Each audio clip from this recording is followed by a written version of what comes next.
Welcome back to the channel. My name's Adam Smith, and inside this GameFound preview series, we head into the finale together for Earth Under Siege Flashpoint, coming from Dark Horizon Games. If you want to find more information on the campaign, which is landing very soon, I'll put a link to that in the pinned comment and video description. If you haven't checked out my game unboxing video, the how to set up video, and part number 1, the entire playlist will be linked in the top right hand corner right now, so you get caught up to how we got to this spot right now. And about part number 1, there's a couple things I do want to talk about from that video, which we'll correct here, and then we'll move forward with gameplay to see whether my squad can extract the engineer by taking him captive. He's up there in the top right hand corner, and also continue downloading the blueprints. We need to get that done as well, and then get to the extraction point together. If we can do this, we are successful at this spec op mission in assault mode. I've got 3 things to go over before we get into the finale gameplay. If you want to find these 3 things, they're in the pinned comment of part number 1. The first correction is for the space where Kyle currently sits, and there were 2 Ravagers of a single unit. And when those Ravagers were surprised, 2 surprise tokens were placed out, but because those Ravagers are part of the same unit, only 1 surprise token should have been placed. So when they flipped over to their investigation token side, one of them, by the game rules, is supposed to go to the escalation track, but there shouldn't have been 2 there to begin with. So in other words, the 1 on the escalation track needs to be removed. We currently have 3 investigation tokens there. It's dropping down to 2. The next correction also has to do with a surprise token that would have turned to its investigation side. It was one that I actually missed, and that was in a location just north of where Commander Hicks is currently sitting. He's up there in the objective room, but north in the hallway, we took out an enslaver that should have had a surprise token there, which would have flipped to an investigation token. Now this happened towards the end of part number 1, as well as the patrol blip coming out. And when the patrol blip came out, instead of it actually turning and heading south down to this investigation token, it actually would have gone over and gobbled that one up.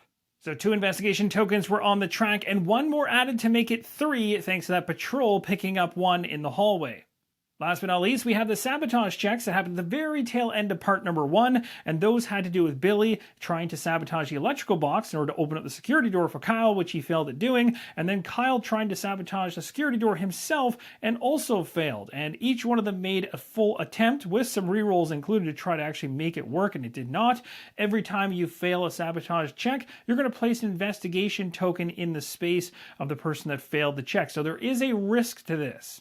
And as you can see, we now have a legitimate investigation token inside the space with Kyle, so that token now goes to the escalation track. So the escalation track now has 4 investigation tokens on it. We are 1 away from being halfway up the track, and then every position from 6 onwards is going to add nastiness into the fray. Additional yellow patrols, additional Overwatch tokens, additional elite patrols, and the alarm triggering is the final nasty thing that can occur. But even more nasty than all of this, you can actually have the alarm trigger early if you have too many investigation tokens out in play. In other words, if you run out of these tokens while you're trying to place them, the alarm is immediately triggered. So while you are trying to sabotage things, every single attempt, full attempt that you're making, you're putting those tokens down, they're landing on the escalation track, and they're going to get you closer to that alarm sounding even faster than the track pushing you there. You can just have it happen simply from running out of tokens. So you have to keep that in mind. That's going to do it for the corrections. We're now ready to dive into finale gameplay. We're going to be inside the operative phase of round number 4. The blueprints are still downloading. We have a security door we need to open up, and we also have a patrol coming down the hallway. So we have a number of things we have to think about here, but Commander Hicks is going to start us off by going ahead and using the Xethan communicator, as we've seen before, to use one of his order tokens, and he's going to use that order token now. It's the first one he has. He has all 6 tokens available in his pool, which is nice. He's going to use one in order to look at the top 3 cards of the spawn deck so we can at least stage who this yellow patrol will be. Here are the 3 cards off the top of the deck, and looking at them, I'm going to keep the Enslaver in the top position. Underneath that, I'm going to place the Unknown Threat. I'm going to bury the card with Initiative 3 that has the drones on it at the very bottom. I do not want to see the drones. Those are going to the bottom of the spawn deck. Now, Billy doesn't have many tokens left to take many actions. He's got 2 movement tokens and 1 order token. He's going to use a movement token to just simply move out of this room into this room. So Bill is going to spend that action token to make the move you just saw, and on top of it, the Overwatch token, because he just moved, is now disabled, no longer actually an option for him. But at the end of this operative phase, thanks to the sniper scope, he'll actually regain it anyway, which is perfect because my plan is to have him in position. He's going to be looking for the yellow patrol to make its move, and he'll be in Overwatch and be able to hopefully take it down. Next, I'm going to have Commander Hicks use 2 of his movement in order to get him into the room here with the electrical box so we can try and sabotage it. Now at this point, I want to boost up my ability to use science so that I can actually sabotage this thing and nail it. Currently, Hicks has 3 white dice for his science. I'd like to up that with a red die. I can do this by taking a plan action, but Commander Hicks is a squad member, so he doesn't have cards to discard in order to get a focus token that has science on it. So instead, he's going to go ahead and just gain any token he wants. When you are a squad member, you just go ahead and actually pay the order token. So go ahead and exhaust one of these in order to take any one of the focus tokens that you wish. Commander Hicks is much better suited to make a science sabotage check here versus Billy, who failed it miserably inside of part number 1 at the tail end of things. He's going to go ahead right now and spend this focus token to get a red die towards the check because it matches a symbol on this check, and he's going to go ahead and get 3 white dice as well because that's his science stat. He's going to be rolling these dice looking for a 4 or higher. Let's go ahead and take a roll here and see how we do. Hopefully we don't need to use any kind of re-rolling situation, but Kyle could always help out from distance if he wants to. Let's see what we get. We got ourselves, wow, a really poor roll. Kyle's going to discard a card to allow for a re-roll for Commander Hicks. He's going to go ahead and discard this one here, shoot from the hip. And here's hoping we do a little bit better this time around because that last roll was pretty bad. Oh, we just got it. We got ourselves a 4. That's enough. When you successfully sabotage, you also gain a Valor token. Not going to complain about that, so let's go ahead in the bag and draw something out. Let's see what we get. We got ourselves a Weapons Lab token. Nice. And this one states on it, what does it say here? You can go ahead and give an attack AoE or accuracy. That's going to come in real handy. When you sabotage, you can choose which element of the facility you want to sabotage. Things like cameras. Well, the cameras are down right now because I already took out the technicians, so no point in messing with those. Also, the fact that we have 2 red security doors. I could open up either one of them right now, but I can only choose one. But I'm going to go for the one that leads to the objective. With the security door now open, Kyle's able to go ahead and take that engineer captive. Kyle's going to use one of his move actions in order to get into that room, and once he goes in there, he has to use an order token in order to take that engineer hostage. So Kyle has secured the engineer, but the engineer is going to make checks a little bit more difficult, increasing any other target number that Kyle has to roll for by 2 because, well, this engineer is not going willingly. The great news is Kyle had all 6 of his tokens going into the operative round here, which means he has 3 movement tokens. He's already used 1, but now he's got 2 more to spend. He's going to use both of them in order to run as fast as possible with this engineer. The first movement token got him to the corner, and the second one gets him to right there. He's also got a card in hand he can use. The card is a free action called Move, Move, Move. I've been holding on to this in his hand, knowing that at some point he would want to use this. We might as well use it now. It's going to allow him to perform a free move action. That's going to do it for Kyle, as well as Commander Hicks. Billy, though, wants to do one more thing. He's got 2 available tokens, a movement and an order token. I think he's going to go ahead and use one of those in order to do a plan action to gain one of the focus tokens that will help him with attacking. I'm going to choose to go ahead and spend this movement one in order to gain this 1 attack focus token. As we end out the operative phase, I'm going to go ahead and exhaust Billy's sniper scope card, this one right here, allowing me to go ahead and get Overwatch, which will flip the token over on his dashboard to the red side. Now we go through the enemy phase. The alarm check is not going to happen because there's no alarm trigger at this point, and there's nothing to flip for surprise tokens to investigative tokens because all things have been pretty quiet. We've been moving along without any interactions from the patrol enemy just yet. At this point, portal tokens will activate. We don't have any of those. Enemy movement is going to happen now. As the patrol makes its way down the hallway towards the closest investigation token, and there's actually 2 of them, one here and one here. When there's 2 that are equal distance, then you get to choose, as the person playing, which one it's going towards, but it's not going to matter because in this case, as of right now, Billy can absolutely draw line of sight to that patrol token, so we're spawning it to find out what it is, and as I'm in Overwatch, I can potentially use that right now to make an attack. Now, what's nasty about this particular spawn, again, we know which one it was because we staged the deck thanks to the Xethan communicator card we had. We can see right here on it, it says Suffer for Me. This is an effect which is not good. It says the nearest operative within 2 zones suffers cripple. So unfortunately, Billy is 2 spaces away from this enemy and is going to gain what is known as Cripple. Cripple is not a great condition. It states that Cripple has operatives moving 1 less zone anytime they move and have -1 recovery as well. Except it actually couldn't happen to a better person because Billy has the nanofiber armor, and it says we can exhaust this at the beginning of the refresh phase to either heal 1 damage or we can remove 1 negative condition, which this certainly is. I'll be taking that out in the refresh phase. Billy wants to get some nice revenge. He's going to go ahead and flip over his Overwatch token to make an attack, and at this point gaining the +2 damage plus the 1 off his rifle, which is going to be a total of 3, which is the threat level for this Enslaver, making it a perfect shot so long as I can land it. Billy's got 4 white dice by default, 1 off the gun. I've also exhausted the gun to get the black die to be able to get a focus token. I'm going to go ahead and spend this focus token to go ahead and add a red die into the fray to really make sure we land this. In terms of what we need, it's a 4 defense. So that's all we need to get across this die roll. Let's see how we do. Hopefully we get a good roll. Talk about rolling the absolute bare minimum possible. We got ourselves 4 hits as well as a movement focus token. That's kind of nice to have. Billy was in perfect position and again doesn't have to worry about shooting through a door because the enemy would normally have cover in this case, but because he has the sniper scope, that is completely negated. He's got accuracy on this weapon, so that damage, the full 3 hits the Enslaver and he's down. The Enslaver's gone, the yellow patrol token goes into the deploy pool, it will come out in the near future. A Valor token is what we get next. Let's see what we get out of the bag here. Pulling from the bag, we got ourselves what looks to be some health. Not bad. If one of our operatives takes some damage, we can use that health. This all occurred during enemy movement, and that enemy did not last long. We now go to enemy activation. There's no enemies on the game board because we have cleared the way. At this point, we move to the escalation phase. First step of the escalation phase is escalation itself. If the alarm's triggered, we place an elite, a red token inside of the deploy pool. Thank goodness the alarm has not been triggered, so that does not happen. And we know based on the reds up there in the top right-hand corner, it would not be good. We got the Hunter Killer, the Marauder, the War Leader, all kinds of nasty things that can potentially be a problem for us. Next up is deploying the blips in the deploy pool. We have the Yellow Patrol. Let's roll a die. 1 to 3 is going to place it at spawn 1. 4 to 6, I should say, is going to place it at spawn 2. Let's go ahead and roll and see what we get. We got 4, which means it's going to be down here, which actually works out pretty good.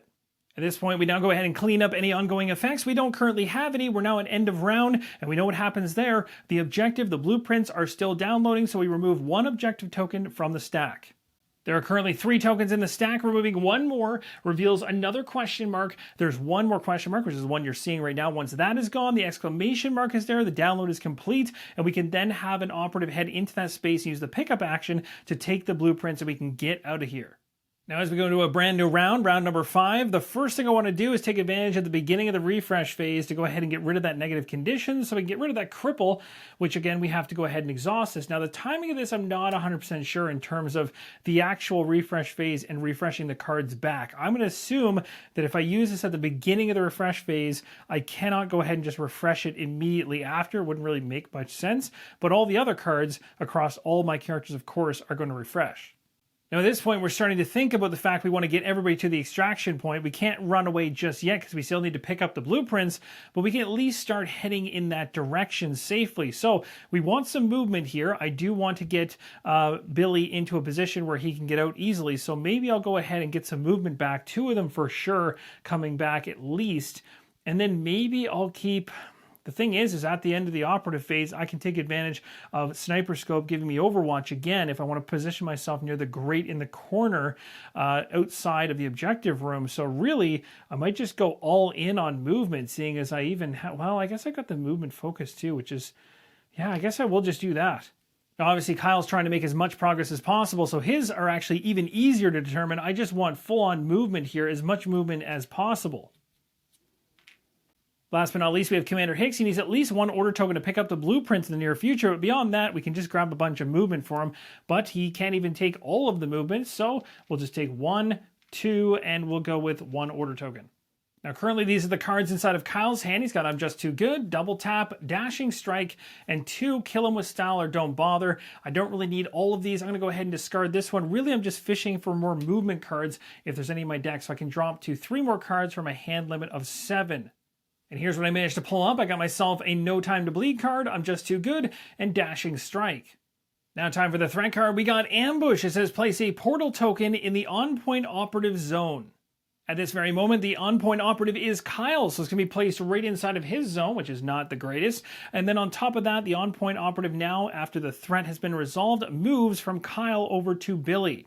Now, before we go with the operative phase actions, do want to mention the surprise token that's up there that didn't flip over to an investigation token. It's again based on the timing of things. That kill happened after the step where you flip surprise to investigation token, so I do believe that just stays as is. And either way, it won't really have an impact because the patrol ended up so far down here. It'll be dealing with coming around the corner. It'll be some time before it even gets up there. So we're going to go ahead with Kyle right now and use all 3 of his actions to get him moving as far as possible. So Kyle does a full sprint all the way around the hallway and is 1 space away from the extraction point. Billy's going to use 2 movement actions to move himself to where the grate is in the top left-hand corner. He's going to end up sitting tight right there and protecting the hallway on the way out, and then Commander Hicks here is going to go ahead and spend 2 movement tokens to get back to the objective space for when the blueprints are ready to be picked up. That's going to do it for the operative phase. We now go to the enemy phase. The alarm check happens, so the surprise token that's up there is going to turn to the investigation token. Now we're going to go ahead and resolve the portal token. Essentially how a portal token works is it's going to activate and find any elite patrols first. If there's none of those, it'll go ahead and grab a yellow and it's going to warp it to that portal token, and then that token is removed.